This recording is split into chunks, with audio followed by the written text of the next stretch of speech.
अस्सलाम वालेकुम जी। होप आप सब लोग खैरियत से होंगे। आज जो हम बात करने वाले हैं वो बात करने वाले हैं लीडरशिप स्किल्स को लेते हैं। लीडरशिप स्किल्स के बारे में मैं ये समझता हूँ कि अगर हमारा 2 से 3 दिन का फुल डे प्रोग्राम भी होता है तो वो भी काफ़ी नहीं है।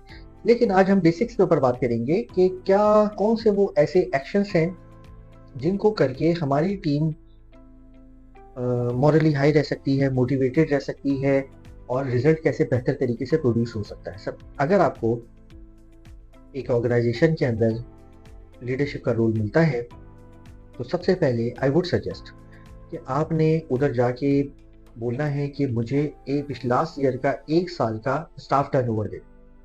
स्टाफ टर्नओवर से मतलब ये है कि 1 साल के अंदर कितने लोग छोड़ के गए हैं। अगर आपका टीम में 100 लोगों की टीम है, 100 लोगों की टीम है और अगर आप देखते हैं कि लास्ट ईयर के अंदर 40 to 50% लोग छोड़ के चले गए हैं तो देयर इज सम प्रॉब्लम। उससे आपको अपनी टीम को इवेल्युएट करने में आसानी होगी कि मेरी टीम के अंदर अनसर्टेनिटी है, मेरी टीम मोटिवेटेड नहीं है, ये रिजल्ट्स प्रोड्यूस नहीं कर सकती। उसके लिए आपको ये देखना है कि ऑर्गेनाइजेशन ने स्टाफ रिटेंशन प्लान्स के अंदर क्या काम किया। क्योंकि देखें, स्टाफ रिटेंशन प्लान अगर अच्छा नहीं है तो उसके अंदर आपको कमिटमेंट करानी पड़ेगी बीइंग अ लीडर।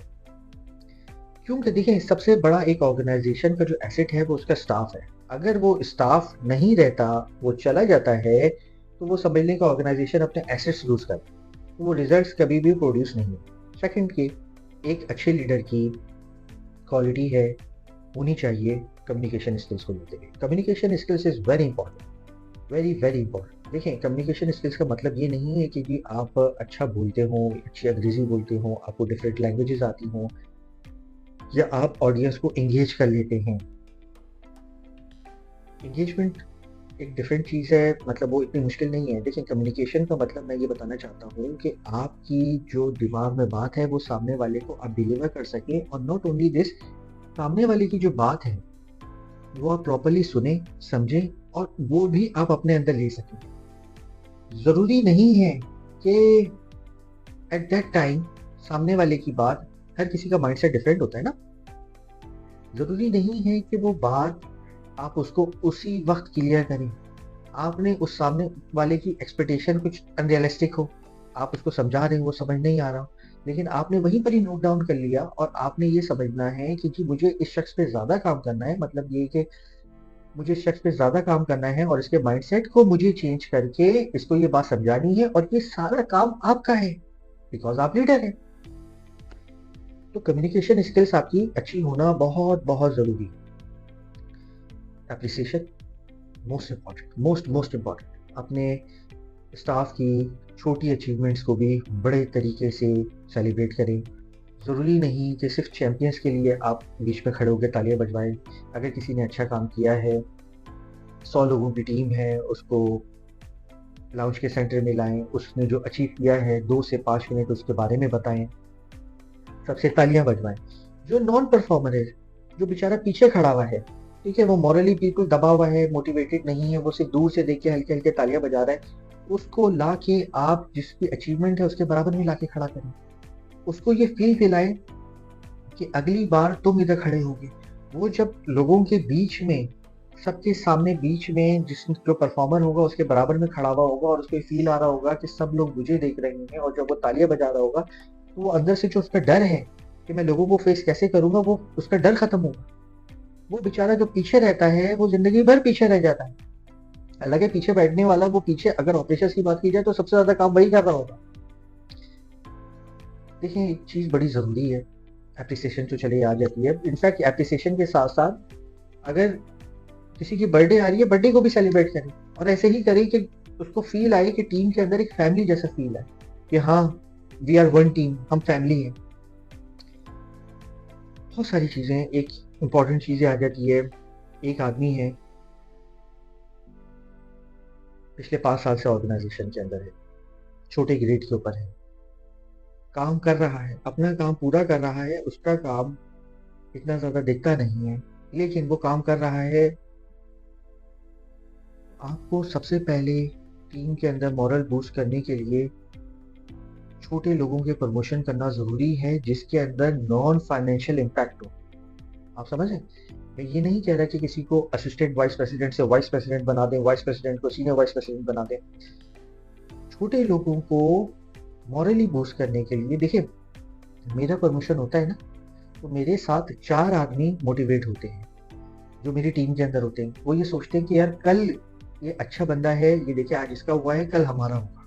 ठीक है, तो जरूरी नहीं कि आप डिस्ट्रीब्यूशन जो प्रमोशन की डिस्ट्रीब्यूशन है वो इक्वालिटी रखें सबके अंदर, नहीं है। सिर्फ ऐसे नहीं कि सिर्फ सीनियर्स या मिड रेंज के लोगों को दिए जा रहे हैं और जूनियर स्टाफ बेचारा दब रहा है।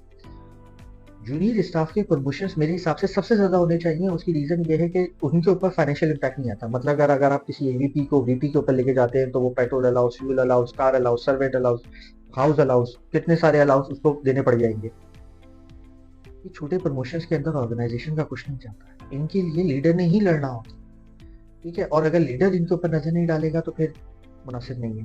माइक्रो मैनेजमेंट करने की जरूरत नहीं, माइक्रो मैनेजमेंट नहीं करें। ये एक ओल्ड मॉडल स्कूल की कहानी है। उसकी वजह ये है कि टीम का एक छोटा मेंबर है, फिर उससे बड़ा मेंबर है, फिर और बड़ा मेंबर है, और वो जो इवेंचुअली आपको एक रीजनल लेवल का बंदा है जो कि आपको रिपोर्ट कर रहा है अपनी पूरी टीम की। आप टीम से एंगेजमेंट प्रोग्राम तो करेंगे, उनको मॉरली बूस्ट करने के लिए वीकली बेसिस के ऊपर आप खाने बाहर रख सकते हैं, आप डिनर रख सकते हैं, आप लंच रख सकते हैं। लेकिन माइक्रो मैनेजमेंट से मुराद ये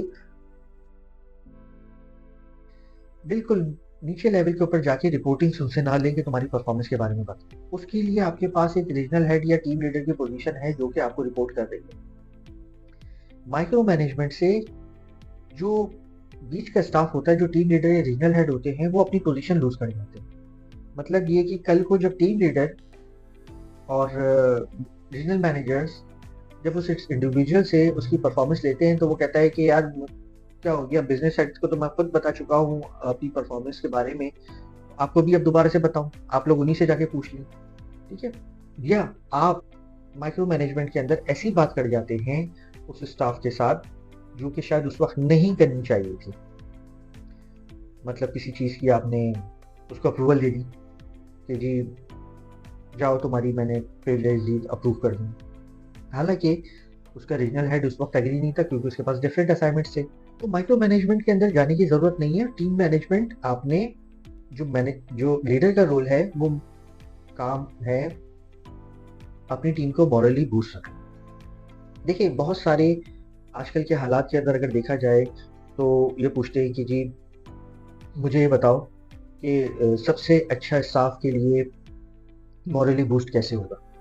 तो वो कहते हैं कि जी एक बोनस देते हैं, एक बोनस दे दें स्टाफ सबसे ज्यादा बूस्ट हो जाएगा। एक्चुअली में ऐसा नहीं है। उसके लिए जरूरी नहीं है कि जी सिर्फ मैं एक सेगमेंट का लीडर हूं तो मैं अपनी टीम के लिए काम कर रहा हूं। इसी तरीके से हर सेगमेंट के लीडर्स हैं। मेरा भी जो बॉस है वो भी एक लीडरशिप रोल के अंदर है। अभी एक बहुत बड़ा बैंक है, उस बड़े बैंक के एक छोटे स्टाफ कैशियर था, उनका कोई रोड एक्सीडेंट हो गया, हॉस्पिटल में थे। हॉस्पिटल में जाने के बाद उनका ऑपरेशन हो रहा था, 3 लाख रुपए की उनकी लिमिट थी। फिर सडनली जैसे उनका ऑपरेशन हुआ, वो आम सा कैशियर, आम सा टेलर, बैंक का प्रेसिडेंट उस ऑफिस के अंदर जाता है, उस हॉस्पिटल के अंदर जाता है। उस हॉस्पिटल में जाने के बाद उसके पेरेंट्स खड़े होते हैं स्टाफ के, उनको तसल्ली देता है। डॉक्टर्स खड़े हुए होते हैं, उनसे उसकी तबीयत पूछता है, स्टाफ को तसल्ली देता है, कहता है कि जी आपका कोई मसला नहीं है, आप रेस्ट करें। साथ में उसके साथ एडमिन हेड होते हैं। एडमिन हेड को एडवाइस करता है कि जी इनकी लिमिट चाहे 3 लाख से 30 लाख हो जाए, 3 लाख से 30 लाख हो जाए, फिक्र नहीं है, इनका इलाज पूरा होना चाहिए, ये हमारी फैमिली है, ये हमारा एसेट है। बोला वो चले गए। इस बात की प्रमोशन कहीं नहीं हुई। हुआ ये कि वो कैशियर जो पूरी ऑर्गेनाइजेशन के अंदर तकरीबन 3000 कैशियर्स हैं उस पूरी ऑर्गेनाइजेशन के अंदर, उन 3000 कैशियर्स के बीच में वो बात घूम गई कि जी जो एक कैशियर के लिए एक बैंक का प्रेसिडेंट आया और वो आके खड़ा हुआ और उसने इस तरह की स्टेटमेंट दी है कि हम तुम्हारे साथ हैं, हम तुम्हारे साथ खड़े हुए हैं। आप बिलीव करें, अगले दिन उस ऑर्गेनाइजेशन के अंदर मैंने कुछ लोगों से मिला दे आर एक्सट्रीमली मोटिवेटेड, और वो ये कह रहे हैं कि जी इससे अच्छी ऑर्गेनाइजेशन कोई है ही नहीं जो हमारे साथ खड़ा हुआ है, ये हमें पूछते हैं, इनको हमारी फिक्र है। बहुत सारी तरीकेकार हैं जिससे आप अपने स्टाफ को मॉरली बूस्ट कर सकते हैं। स्टाफ की फैमिलीज के अंदर डेथ होती है, आप लोग खुद जो सीनियर मैनेजमेंट के लोग हैं, जो लीडर हैं, खुशी के अंदर तो सब जाता है, सब जाते हैं, गम के अंदर आप एक दफ़ा खुद पर्सनली उनके घर पे जाके उनकी फैमिली के साथ कंडोलेंस कर सकते हैं। वो स्टाफ इंडिविजुअली बहुत ज़्यादा बूस्ट होगा। आपने किसी भी हाल के अंदर, किसी भी सूरत के अंदर स्टाफ को मोटिवेट रखना है ताकि वो रिजल्ट प्रोड्यूस कर सके, और उसके रिवॉर्ड्स भी स्टाफ को देने हैं। अगर आप वो रिवॉर्ड्स नहीं दे पाते हैं तो ये आपकी वीक लीडरशिप में आ जाता है। एक चीज से आपने अपनी टीम को बचाना है, जो सबसे खतरनाक टीम चीज है, सबसे खतरनाक, वो है गॉसिप कल्चर। किसी बॉडी के अंदर कैंसर फैल जाता है तो उसको निकालना बहुत मुश्किल का काम होता है। इसी तरीके से अगर किसी टीम के अंदर अगर ये गॉसिप कल्चर क्रिएट हो जाता है तो ऑर्गेनाइजेशन को फाइनेंशियल लॉसेस का नुकसान इतना बड़ा नहीं होता जितना ये टीम के अंदर गॉसिप कल्चर का नुकसान पहुंचता है। गॉसिप कल्चर के अंदर मेजॉरिटी क्या होती है कि जी अपने अपने को छोड़ के अपने सीनियर एग्जीक्यूटिव्स क्या कर रहे हैं, उनके मैनेजमेंट के डिसीजंस क्या हैं, कितने लोग छोड़ के जाने वाले हैं, ठीक है, उसकी तनख्वाह ज्यादा बढ़ गई, मेरी तनख्वाह कम बढ़ी, उसका प्रमोशन हो गया, वो तो अभी आया था।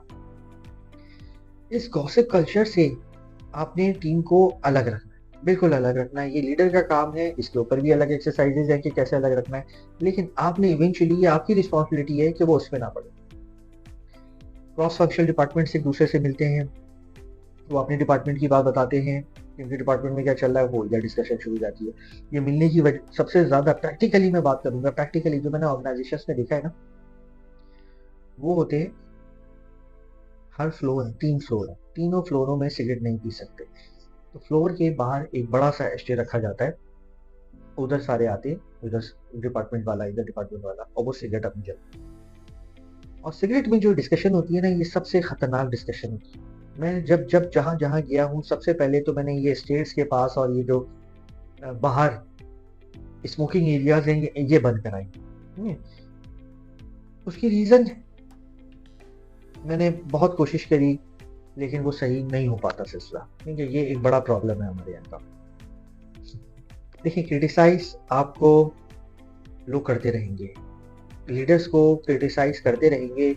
लीडर अगर मोटा है तो कहेंगे यार ये खाता बहुत है, अगर लीडर पतला है तो कहेंगे बीमार है, अगर लीडर अच्छे कपड़े पहनता है तो कहेंगे शो ऑफ है, अगर लीडर नॉर्मल कपड़े पहनता है तो कहेंगे यार इसके घर के हालात तो सही नहीं लग रहे, अगर मीटिंग के अंदर थोड़ा बहुत जोक्स करता है तो कहेंगे कि इमेच्योर है, अगर सीरियस होगा तो कहेगा यार देखो कैसा एटीट्यूड है।